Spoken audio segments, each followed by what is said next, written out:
Hello बच्चों, hope you are doing well. तो आज हम पढ़ने वाले काफी important topic of atomic structures, Bohr's atomic model of hydrogen atom.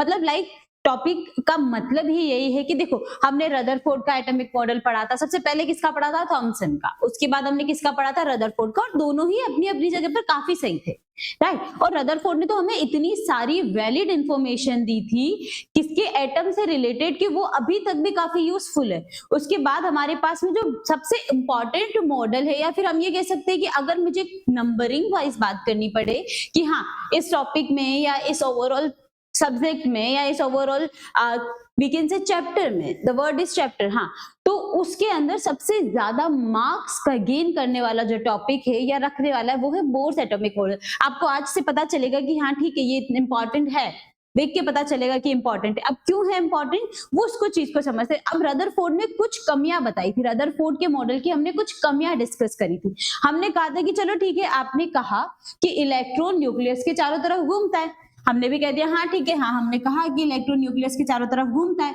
तो मैंने माना कि ये एक एटम है और इसके चारों तरफ इलेक्ट्रॉन घूम रहा है, इसके बीच में न्यूक्लियस है और इसके चारों तरफ इलेक्ट्रॉन घूम रहा है। यही बात हुई थी हमारी रदरफोर्ड मॉडल में, राइट। तो इलेक्ट्रॉन अगर इसके चारों तरफ घूम रहा है और इलेक्ट्रॉन अगर आप कहते हो कि नेगेटिव चार्ज पार्टिकल है, तो नेगेटिव चार्ज पार्टिकल को तो एनर्जी एमिट करनी चाहिए, राइट। तो इसको तो रेडिएशन एमिट करनी चाहिए थी,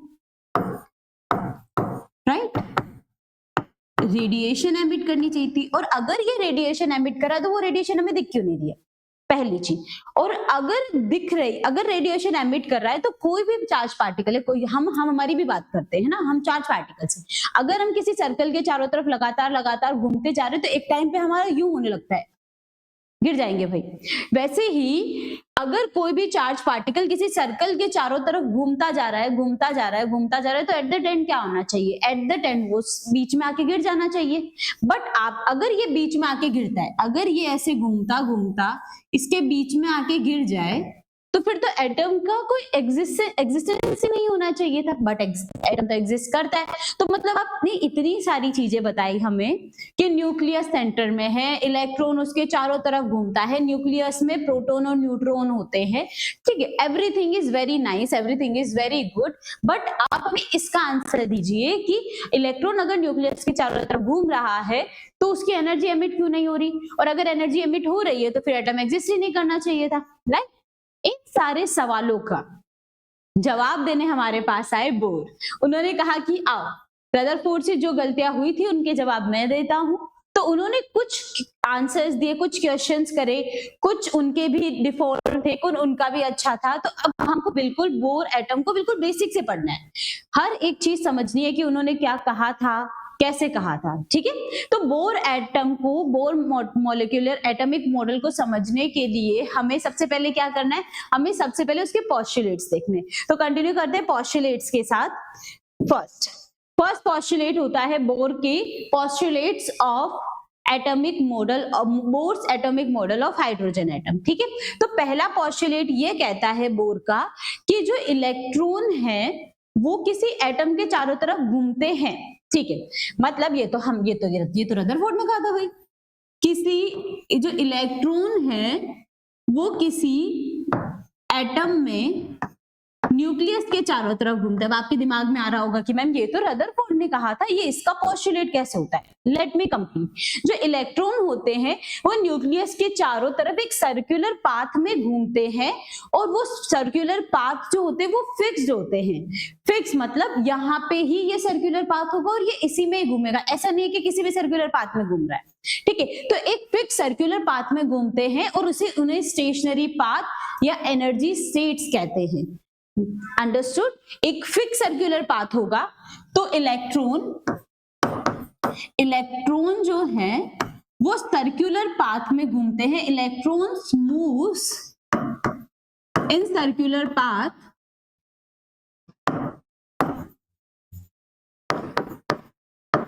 around the nucleus known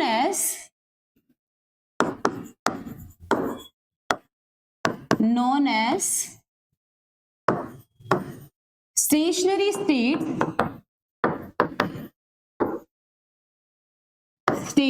और स्लैश एनर्जी स्टेट। जो न्यूक्लियस के चारों तरफ हैं ये एक फिक्स्ड पाथ में घूमते हैं, सर्कुलर पाथ में। सर्कुलर पाथ के आगे एक और चीज लिखेंगे, fixed, moves in a fixed circular path or which is also known as stationary paths, stationary states और energy state। हमारे लिए इंपॉर्टेंट क्या है, हमारे लिए जो वर्ड मैं यूज करूंगी क्लास में वो हो जाएगा energy state. In circular path, अगर कोई भी सिस्टम किसी सर्कुलर पाथ में घूमता है, ठीक है, अगर कोई भी सिस्टम किसी सर्कुलर पाथ में घूमता है तो क्या होता है, वो सर्कुलर पाथ में घूम रहा है तो उसके पास में एक मोमेंटम होगा। अगर कोई भी सिस्टम किसी सर्कुलर पाथ में घूमता है तो उसके पास एक मोमेंटम होता है, उसे हम बोलते हैं एंगुलर मोमेंटम। तो इन जो फिक्स्ड स्टेशनरी स्टेट्स होती है उनका एंगुलर मोमेंटम होता है। These fixed energy state, these fixed energy state have angular momentum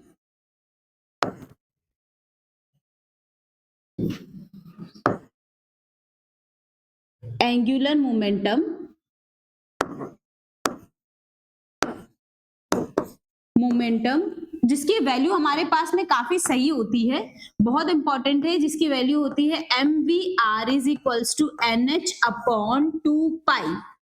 ये वैल्यू होती है उन एंगुलर मोमेंटम की।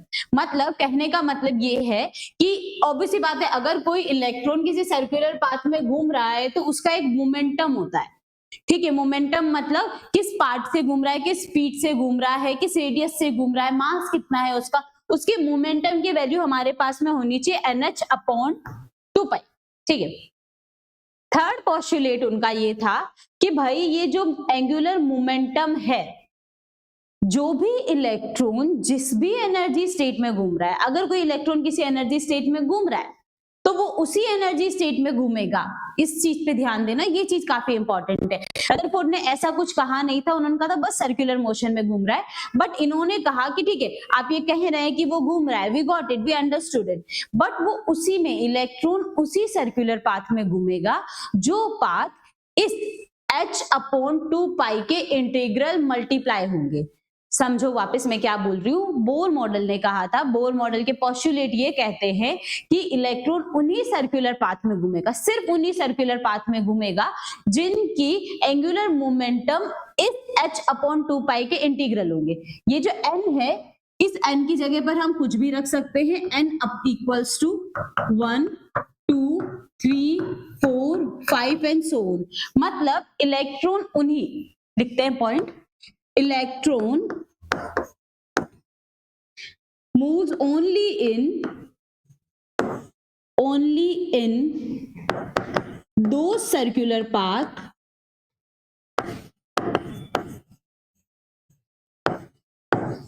which have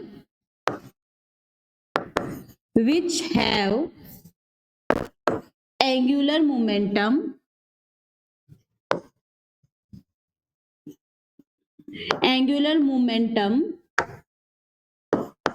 integral of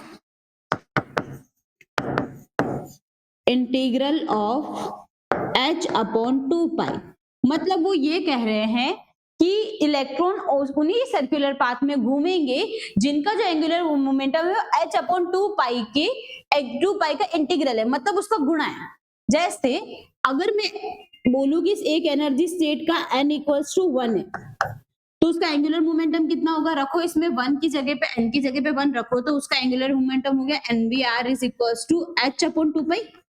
वो किसका, इसका गुणा है ना, कितना गुणा है, एक गुणा है, ठीक है। अगर मैं बोलूं n इक्वल्स टू 2 है, उस पाथ में घूम रहा है, ठीक है, तो अपन क्या बोलेंगे, mvr is equals to 2h upon 2π।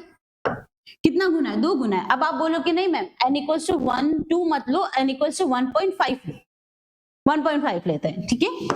तो ये ले लो n इक्वल्स टू 1.5, कोई बीच की डिजिट लेते हैं, तो MVR हमारे पास में आए 1.5h डिवाइडेड बाई 2 पाई।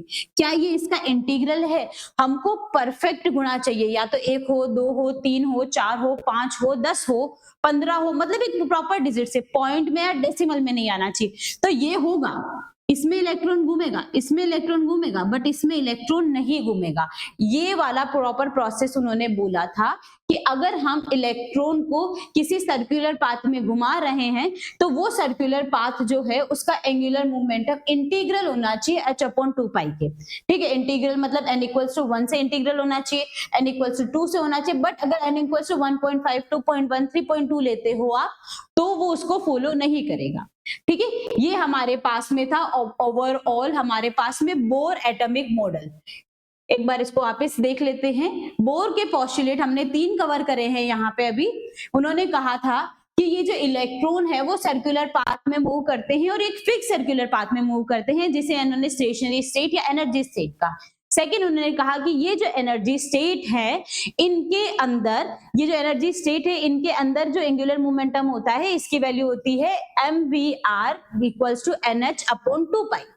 ठीक है, और उन्होंने कहा कि इलेक्ट्रॉन जो है वो इन सर्कुलर पाथ में मूव करते हैं, उन्हीं सर्कुलर पाथ में मूव करेंगे जो इस h/2 पाई का इंटीग्रल मल्टीप्लाई होगा, मतलब 1 होगा या 2 होगा या 3 होगा या 4 होगा, इंटीग्रल मल्टीप्लाई होगा। सिंपल है, 3 पोस्टुलेट समझ में आ गए।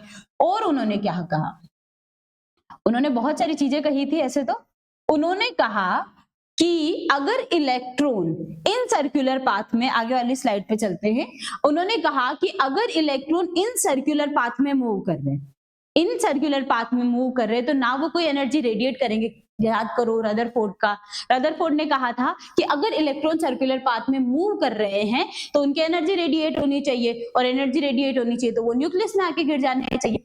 उसको रॉन्ग प्रूव करने के लिए बोर ने कहा कि अगर इलेक्ट्रॉन ये फिक्स एनर्जी स्टेट, जैसे ये है, ये है, ये है, इनके बीच में कुछ भी नहीं, इन फिक्स एनर्जी स्टेट में घूमते हैं तो ना वो एनर्जी रेडिएट करेंगे ना वो एनर्जी एमिट करेंगे, एमिट भी नहीं करेंगे और एब्जॉर्ब भी नहीं करेंगे। तो थर्ड पॉइंट हो गया, if electron moves into fixed circular path,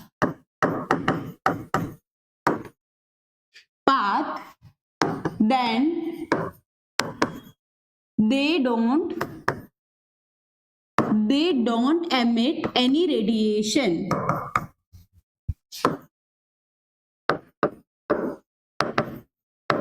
मतलब अगर इलेक्ट्रॉन उन फिक्स सर्कुलर पाथ में घूम रहे हैं तो वो कोई एनर्जी रेडिएट नहीं करेंगे, वो नॉर्मल जैसे वर्क करते हैं वैसे करेंगे, मतलब बस घूमते रहेंगे, कोई एनर्जी नहीं निकालेंगे। एनर्जी कब निकालेंगे? when electron jump from one energy state to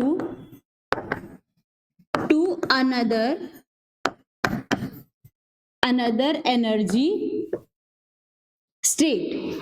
जब इलेक्ट्रॉन एक एनर्जी स्टेट से दूसरी एनर्जी स्टेट, मतलब ये देखो ऊपर वाला डायग्राम हमने बनाया हुआ है, अगर इलेक्ट्रॉन एक एनर्जी स्टेट, ये यहां घूम रहा है जब तो ये कुछ एमिट नहीं करेगा, ठीक है, बट ये यहां से यहां जा रहा है तो ये एनर्जी एब्जॉर्ब कर रहा है, और जब ये यहां से यहां जा रहा है तो ये एनर्जी एमिट कर रहा है। मतलब जब अंदर से बाहर की तरफ जा रहा है, मतलब लोअर एनर्जी स्टेट से हायर एनर्जी की स्टेट की तरफ जा रहा है तो एब्जॉर्ब कर रहा है, और जब हायर से लोअर की तरफ आ रहा है तो एमिट कर रहा है। लिख लेते हैं, electron move from higher energy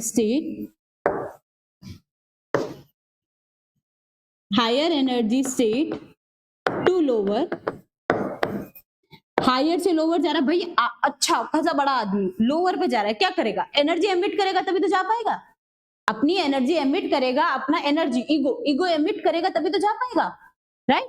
तो energy emit,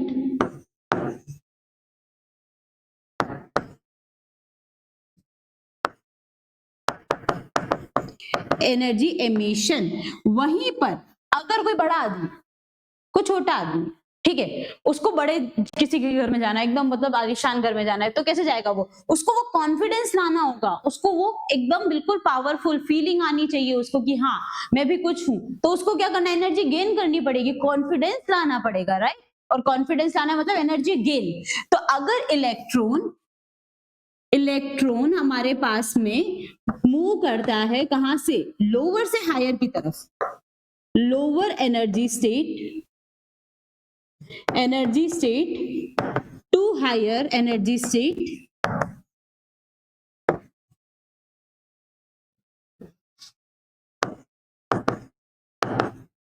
higher energy state, तो क्या होगा? कॉन्फिडेंस गेन करना है, एनर्जी एब्जॉर्ब। आई होप ये आपको समझ में आया होगा कि एब्जॉर्ब कब हो रहा है और एमिशन कब हो रहा है, ठीक है? लोअर एनर्जी स्टेट पे जा रहा है, कोई बड़ा आदमी है, लोअर एनर्जी स्टेट पे जा रहा है, तो उसको उसका ईगो एमिट करना होगा। ईगो एमिट करना है मतलब कौन सा प्रोसेस हो गया? Energy emission.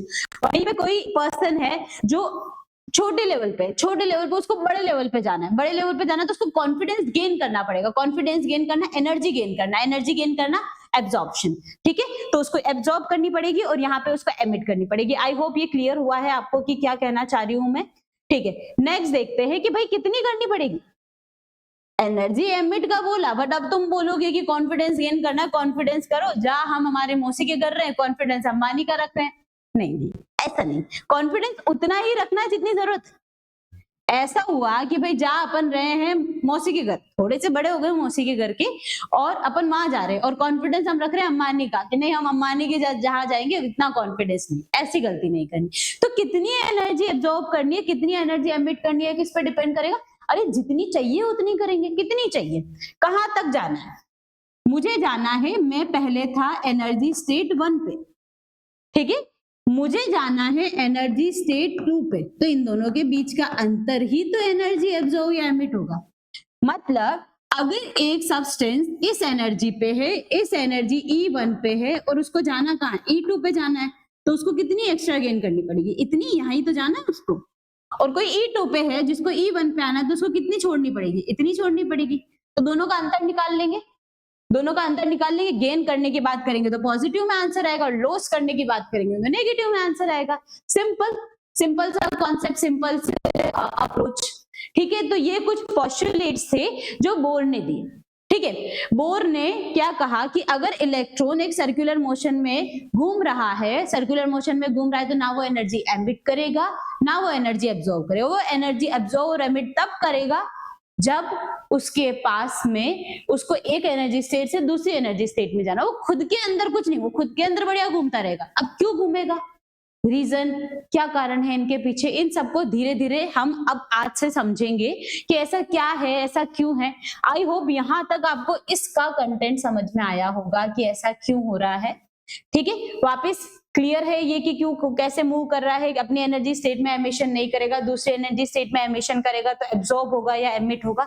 I think everything is clear for you. एक क्वेश्चन कर लेते हैं बढ़िया सा, ठीक है?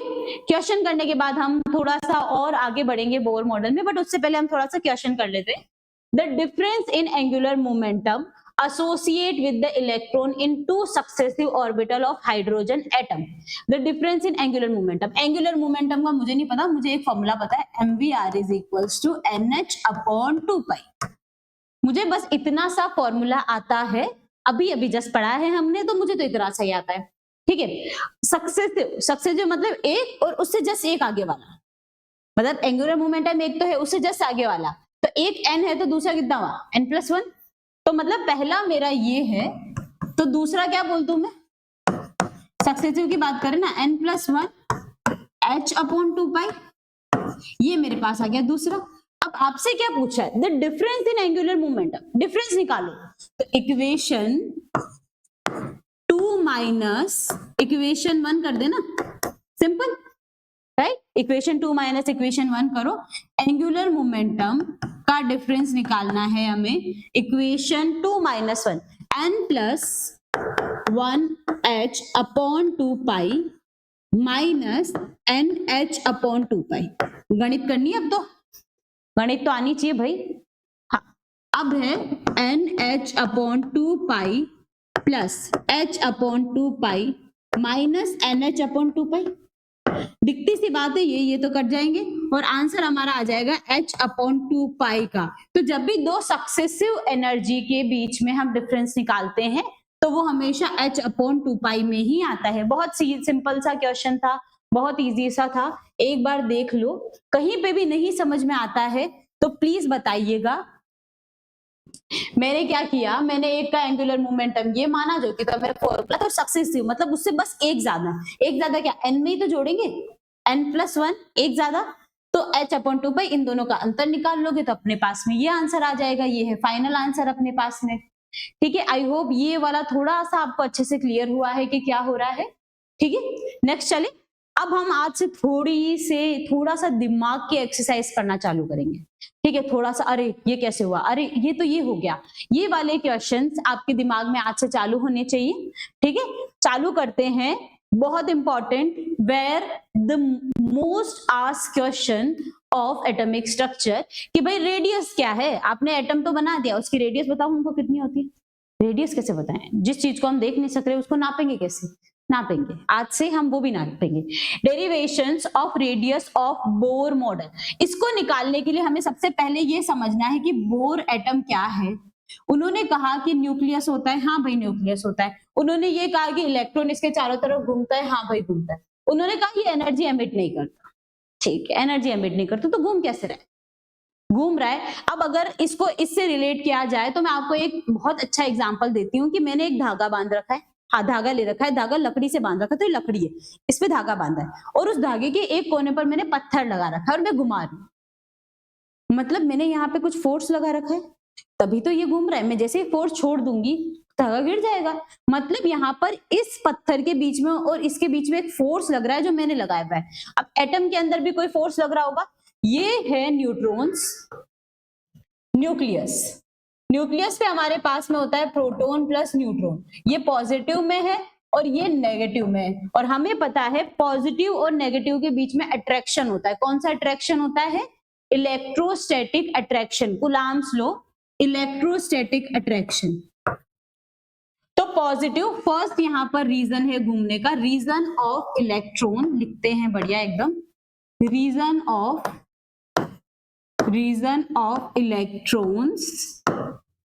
इलेक्ट्रॉन्स मूवमेंट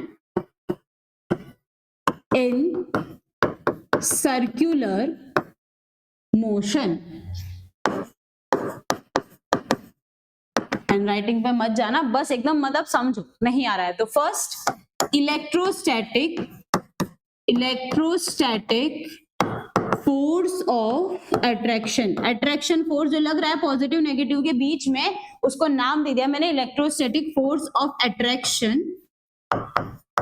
अगर आपको ये नहीं पता तो कोई बात, कूलॉम फोर्स भी बोलते हैं इसको,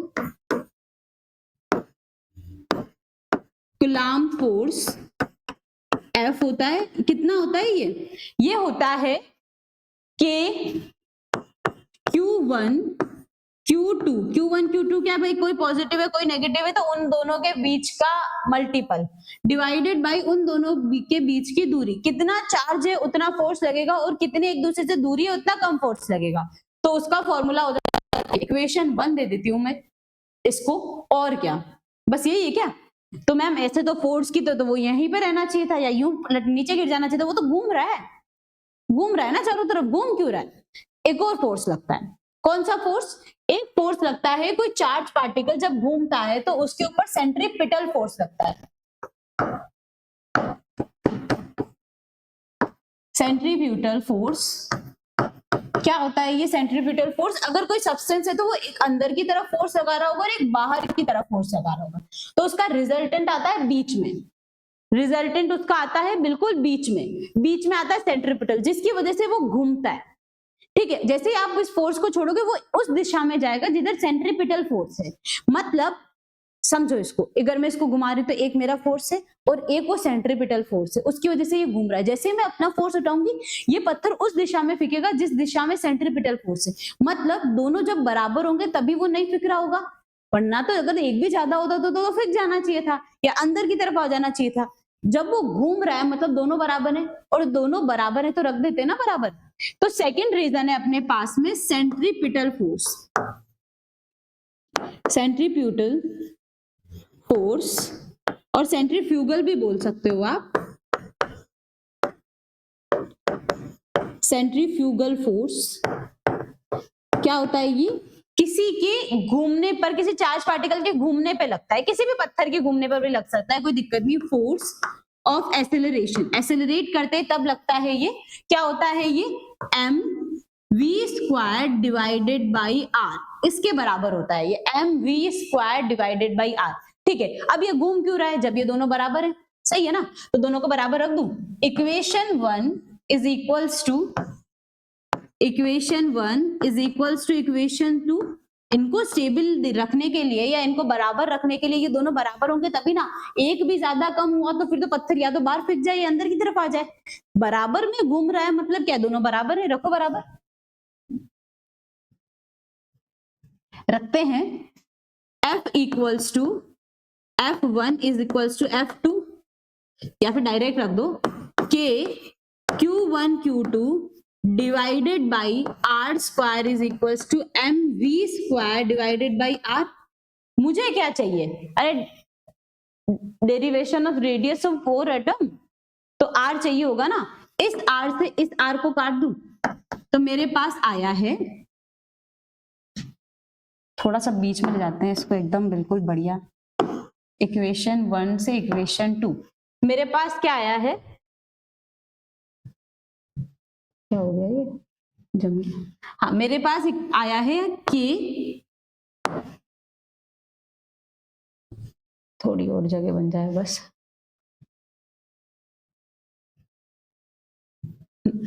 अपने पास में आया है के Q1 Q2, ठीक है, divided by R is equals to M V square, right.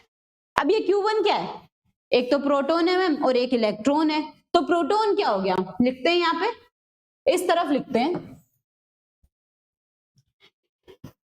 एक तो प्रोटॉन है हमारे पास में और एक इलेक्ट्रॉन है, तो एक प्रोटॉन है एक इलेक्ट्रॉन है, क्या लिखूं? कि जहां पे Q1 है उसको प्रोटॉन मानू तो Ze, और जो एक इलेक्ट्रॉन है उसके लिए E, divided by R equals to M V square. और क्या आ जाएगा मेरे पास में? R equals to K Z E square divided by M V square. ये हमारे पास में रेडियस का फॉर्मूला आ गया। क्या यहां तक आप सबको क्लियर है कि रेडियस का फॉर्मूला कैसे आया है? ठीक है, अब अपने पास में क्या ये फॉर्मूला है? नहीं, इतना इजी अगर सब्जेक्ट में कुछ होता तो क्या ही बात होती। ठीक है, तो इक्वेशन लगा दो इसको 3, इक्वेशन 3 लगा देते हैं। हमें पता है, एज वी नो, हमें एक फॉर्मूला पता है। कौन सा फॉर्मूला पता है हमें? हमें एक फॉर्मूला पता है कि MVR is equals to NH upon 4 pi, right. Equation 4, इसको मत दो, तो इससे मेरे को, मैं इससे V की वैल्यू निकाल लूं। V की वैल्यू क्या आ जाएगी? V is equals to NH upon MR 4 pi, right. ये यहां रखो इस V में। R हमारे पास में, अगर आप इसको सब्स्टिट्यूट करोगे तो R आपके पास में आएगा N square H square divided by 4 pi square M के जेड ई स्क्वायर। क्या आया है आपके पास में? R की वैल्यू आई है आपके पास में N square H square 4 pi square M के जेड ई स्क्वायर। अब इनको थोड़ी सी वर्डिंग दे देते हैं कि ये क्या है भाई। अपने पास में यहां पर N है एनर्जी स्टेट,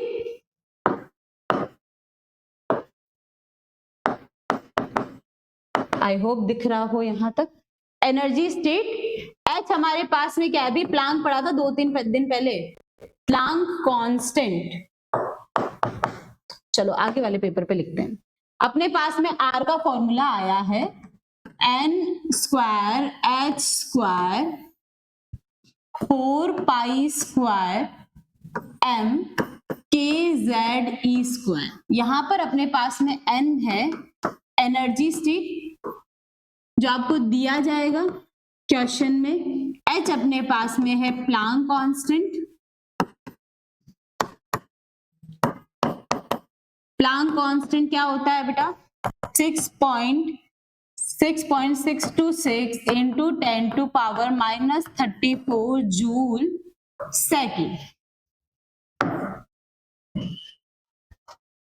Z अपने पास है एटॉमिक नंबर ऑफ एटम,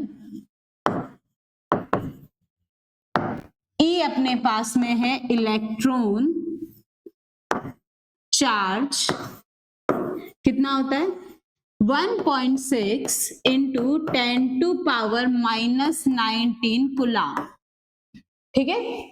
और क्या है पाई अपने पास में नॉर्मल 3.14 होता है, और के अपने पास होता है कोलम्बिक कांस्टेंट, इसकी वैल्यू होती है 9 इंटू 10 टू पावर 9, ठीक है। ये अपने पास में सारी वैल्यू होती है, आपको कुछ नहीं करना है, आपको हमेशा की तरह कुछ नहीं करना है, मैं आपको सॉल्व करके देती हूँ। R हमारे पास में होगा 0 पॉइंट, रेडियस है अपने पास है, सब सॉर्ट आउट है, सारे कैलकुलेशन रख दी, बस n बाकी है अपने पास में और z बाकी है अपने पास में। तो R की वैल्यू अगर अपन सॉल्व करेंगे तो इसको अगर मैं सॉल्व करती हूँ, देखो क्या क्या नहीं है, अपने नहीं दिया मैंने वैल्यू, एक तो ये नहीं दी और एक ये नहीं दी, क्योंकि ये क्वेश्चन में हो गए, बाकी सब कांस्टेंट वैल्यू दिए रखेंगे उसके अंदर, तो अपने पास में आएगा 52.9। क्या नहीं था अपने पास में, n स्क्वायर नहीं है अपने पास में, और ये z नहीं है अपने पास में, तो n square 52 multiply by n square divided by z picometre में है, ठीक है। एंगस्ट्रॉन में करो तो इसको एंगस्ट्रॉन में लिखूंगी तो r अपने पास हो जाएगा 0.529 into N square divided by Z angstrom. ये अपने पास में रेडियस के दो फॉर्मूले हो गए, बहुत इंपॉर्टेंट है, बहुत यूजफुल हैं, बहुत काम आएंगे। तो ये हमारे पास में रेडियस के दो फॉर्मूले हो गए। होप आपको कंटेंट यहां तक अच्छे से समझ में आया होगा कि कैसे क्या करना है। रेडियस का फॉर्मूला बना दिया है मैंने, आपको वैल्यूज पता होनी चाहिए, बट अगर आप डायरेक्ट ये भी याद रखते हैं तो भी कोई दिक्कत नहीं है, और मैं तो आपको सजेस्ट करूंगी कि आप डायरेक्ट ये ही याद रखें, ठीक है। ये हमारे पास में रेडियस के कुछ फॉर्मूले हो गए हैं। होप आपको आज की क्लास काफी अच्छे से समझ में आई होगी। कल हम पढ़ेंगे कि वेलोसिटी कैसे निकालते हैं। Thank you so much for watching everyone, bye bye.